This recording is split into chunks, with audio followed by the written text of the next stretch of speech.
बिस्मिल्लाहिर्रहमानिर्रहीम अस्सलाम वालेकुम जी स्टूडेंट्स। आज के हमारे इस लेक्चर में हमने एक्सरसाइज 5.1 फर्स्ट ईयर मैथमेटिक्स का हमारे पास मिसलेनियस सीरीज वाले चैप्टर में से क्वेश्चन नंबर 1 का लास्ट पार्ट मौजूद है, 12 पार्ट। इसको सॉल्व करेंगे। फिर से हमारे पास डिफरेंट पैटर्न में क्वेश्चन आया है, इसको आसान अल्फाज में सीखेंगे और समझेंगे। काफ़ी इंटरेस्टिंग और मज़ेदार क्वेश्चन है हमारे पास।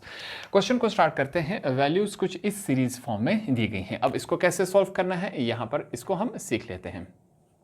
सबसे पहले हमने एक जुमला लिखना है, लेट, ये हमने लिखा लेट टी के बी द के साथ में ऊपर टी एच के term of the given series. ठीक, ये बात हमने यहां पर लिख ली।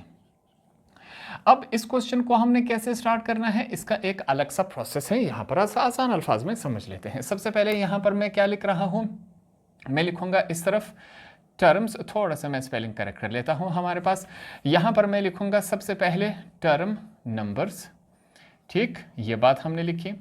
दूसरी तरफ यहां पर मैं क्या लिखूंगा, जो नंबर्स हैं क्वेश्चन में दिए गए हैं।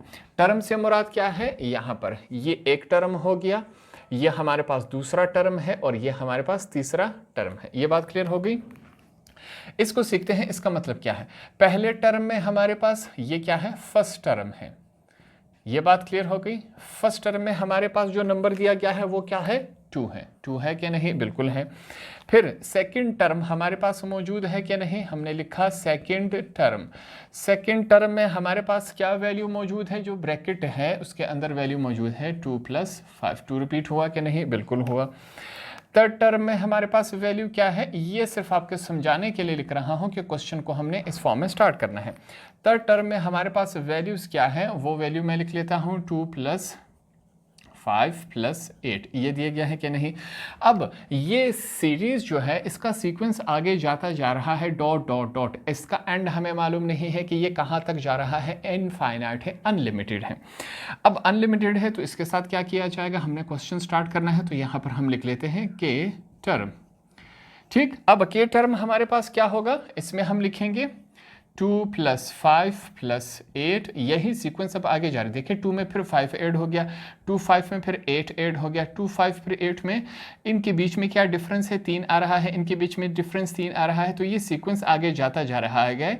+11 आ सकता है, फिर प्लस पता नहीं क्या आएगा, 3 3 ऐड करते जाएंगे, तो ये सीक्वेंस हमारे पास जा रहा है।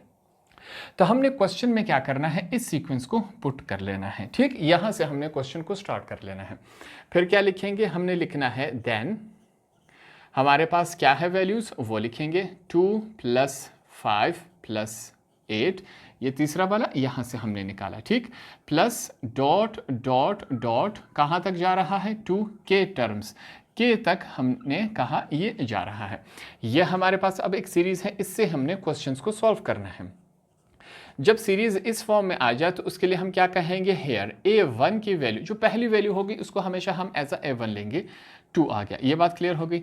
अगला हमने क्या लिखना है, डिफरेंस। डिफरेंस उठाना है जिसको d से जाहिर कर रहे हैं। इस वैल्यू के इन दोनों के बीच में डिफरेंस क्या है, ट्राई करते हैं। 5 - 2 = 5 में से 2 गया तो 3 डिफरेंस आया कि नहीं। 8 में से 5 गए, 3 डिफरेंस आया, तो इन दोनों के बीच में भी डिफरेंस 3 है, इन दोनों के बीच में भी डिफरेंस हमारे पास 3 है। इसके बाद इनकी तादाद क्या है, 1 2 3 4 कहाँ तक जा रहा है, इनके नंबर्स क्या है हमें मालूम नहीं है। तो इस वजह से हम n की जगह क्या लिख रहे हैं, k लिख रहे हैं कि भाईजान हमें इसका एंड मालूम नहीं है। ये बात हमने यहाँ पर लिख ली। यहाँ पर लिखने के बाद अब हमने क्या करना है, इसका फार्मूला लिखना है कि किस फार्मूले से सॉल्व होगा। हम लिखेंगे Sn = n/2। फिर यहाँ पर हमने ब्रैकेट डाल देना है, 2a1 प्लस फिर हमारे पास क्या है, n-1 है, मल्टीप्लाई होगा हमारे पास किसके साथ, d के साथ, डिफरेंस के साथ। ये फार्मूला है इसको सॉल्व करने का। अब जो जो वैल्यूज़ मौजूद हैं वो वैल्यूज़ की वैल्यूज़ पुट कर लेते हैं हमारे पास। जैसे कि Sn = यहाँ पर एक बात हम लिख लेते हैं, मैं यहाँ पर भूल गया। क्वेश्चन को स्टार्ट करने से पहले एक और बात यहाँ पर हम लिख लेते हैं ताकि क्वेश्चन बेहतर अंदाज में रह सके। हम लिखेंगे पुट Sn = Sn की जगह अब हम क्या लिख लेते हैं, t लिख लेते हैं। क्वेश्चन के स्टार्ट में ही हमने ये बात लिख ली थी। ठीक, t के इन इक्वेशन 1, इसको मैंने इक्वेशन 1 का नाम दिया। इस वजह से अब इक्वेशन 1 में Sn की जगह हम t के पुट कर लेते हैं। यहाँ पर यही काम कर लेते हैं, हमने एस एन की जगह टी के पुट कर लिया। एन की वैल्यू हमारे पास क्या है, के, तो एन की जगह के, नीचे क्या है 2 है। आगे चलते हैं, 2 हमने लिखा 2, A1 की वैल्यू हमारे पास क्या है 2 है, ब्रैकेट में लिख लेते हैं प्लस n की वैल्यू क्या है हमारे पास k है, -1 हो रहा है, मल्टीप्लाई बाय डिफरेंस हमारे पास क्या आया 3 आया, तो हमने यहाँ पर डिफरेंस को लिख लिया। अब इस क्वेश्चन को सॉल्व करते जाएंगे। हमारे पास क्या है T K is equal to k upon 2, यहाँ पर 2 multiply by 2 4 plus 3 multiply by K 3k plus minus minus 3 multiply by 1, हमारे पास ये इस शक्ल में आता है। ठीक, अब इस क्वेश्चन को आगे लेके चलते हैं। हमारे पास अगला स्टेप आपने इसके नीचे करते जाना है। हम लिखेंगे कि T K is equal to k upon 2 है, ब्रैकेट लिखा। सबसे पहले 3k को लिख लेते हैं, हमने 3k को लिख लिया। 4 में से 3 माइनस हो गए तो हमारे पास क्या रह गया +1 रह गया, क्या नहीं, बिल्कुल रह गया। अगले स्टेप में सिंपल सा काम हम करेंगे, जो ऊपर वाला हिस्सा है k इस ब्रैकेट के साथ मल्टीप्लाई होगा, यही मल्टीप्लिकेशन करवा लेते हैं। tk इज इक्वल टू, यह हमने यहाँ पर लिख लिया। अब देखें हमारे पास वैल्यूज़ क्या बन रही हैं, k को इसके साथ मल्टीप्लाई करवा लेते हैं, k multiply by 3k, k चला गया, ये 2 रह गया, क्या नहीं, बिल्कुल। तो ये हमारे पास 3k का स्क्वायर बनेगा प्लस k मल्टीप्लाई बाय 1, हमारे पास ये बना, क्या नहीं। यहाँ पर कुछ नहीं है, हम 1 लिख देते हैं, क्योंकि मैथमेटिक्स में जहाँ पर कुछ नहीं होता वहाँ पर हम समझते हैं कि 1 है। हमारे पास ये वैल्यू बन गई, क्या नहीं, बिल्कुल बन गई। अब tk की वैल्यू आ चुके हैं। अगला स्टेप हम क्या किया करते थे, यहाँ पर फिर से हम लिखेंगे लेट Sn बी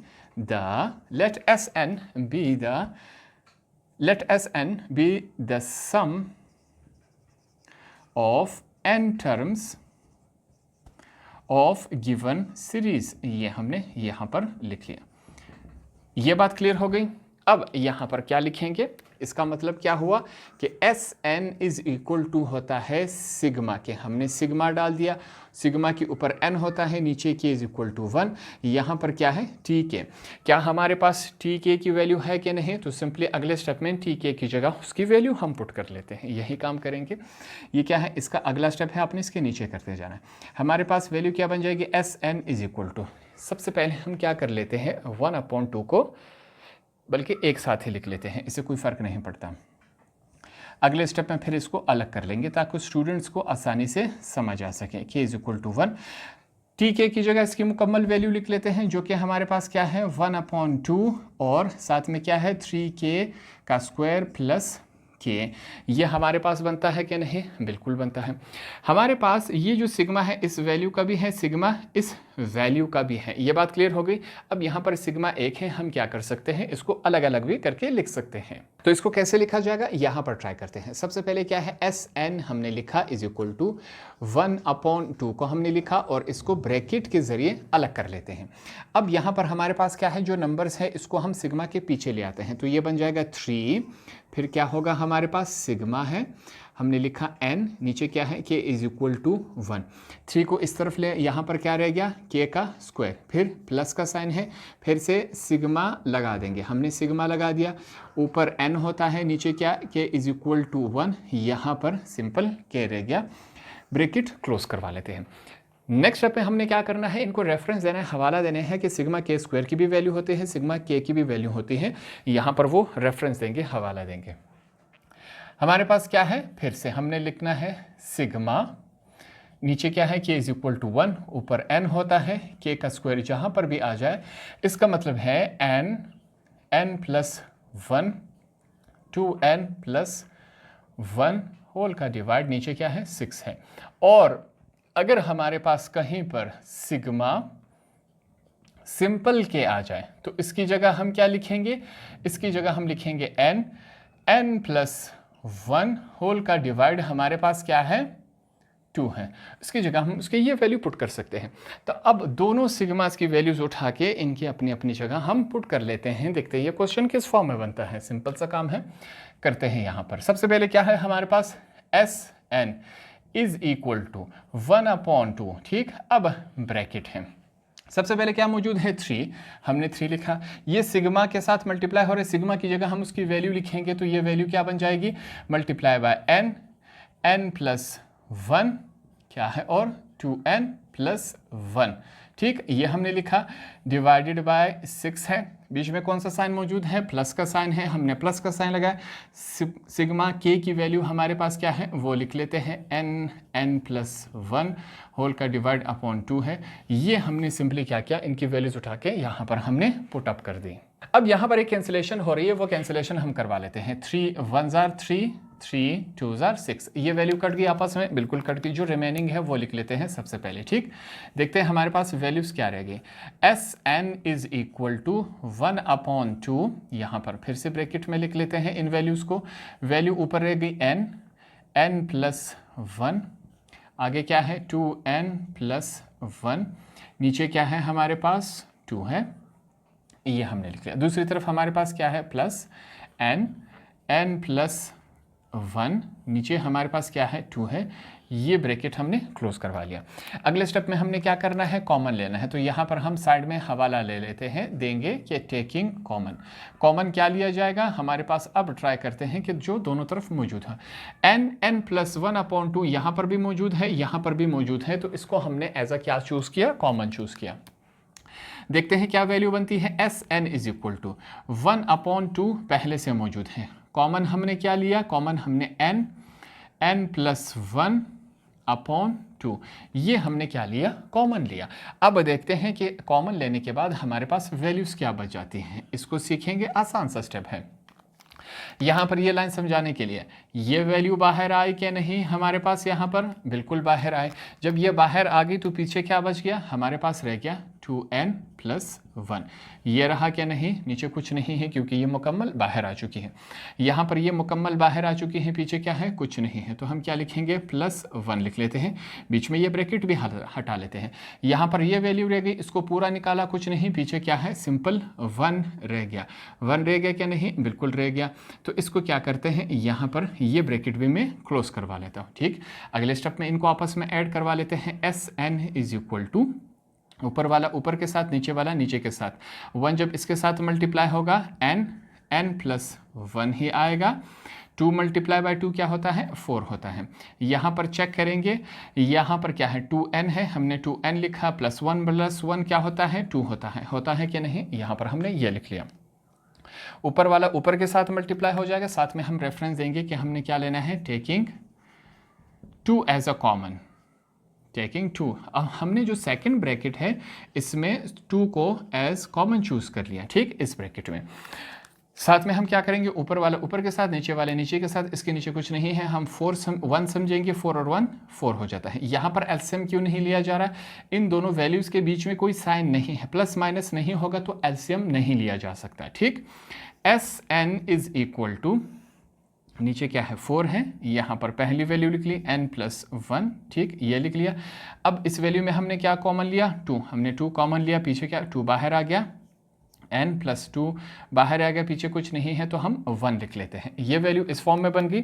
यहाँ पर क्या हो रहा है, फिर से कैंसिलेशन, 2 1 2, 2 2 4, ये वैल्यू बनी क्या नहीं, जो रिमेनिंग है वो लिख लेते हैं।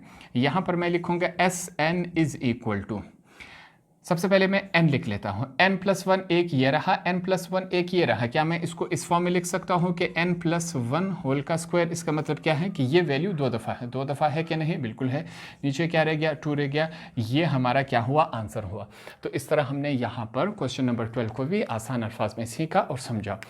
क्वेश्चन नंबर 1 में हमारे पास टोटल 12 पार्ट्स थे। मुख्तलिफ पैटर्न्स यहाँ पर हमने सीखे कि मुख्तलिफ पैटर्न्स को क्वेश्चंस को हमने किस फॉर्म से सॉल्व करना है।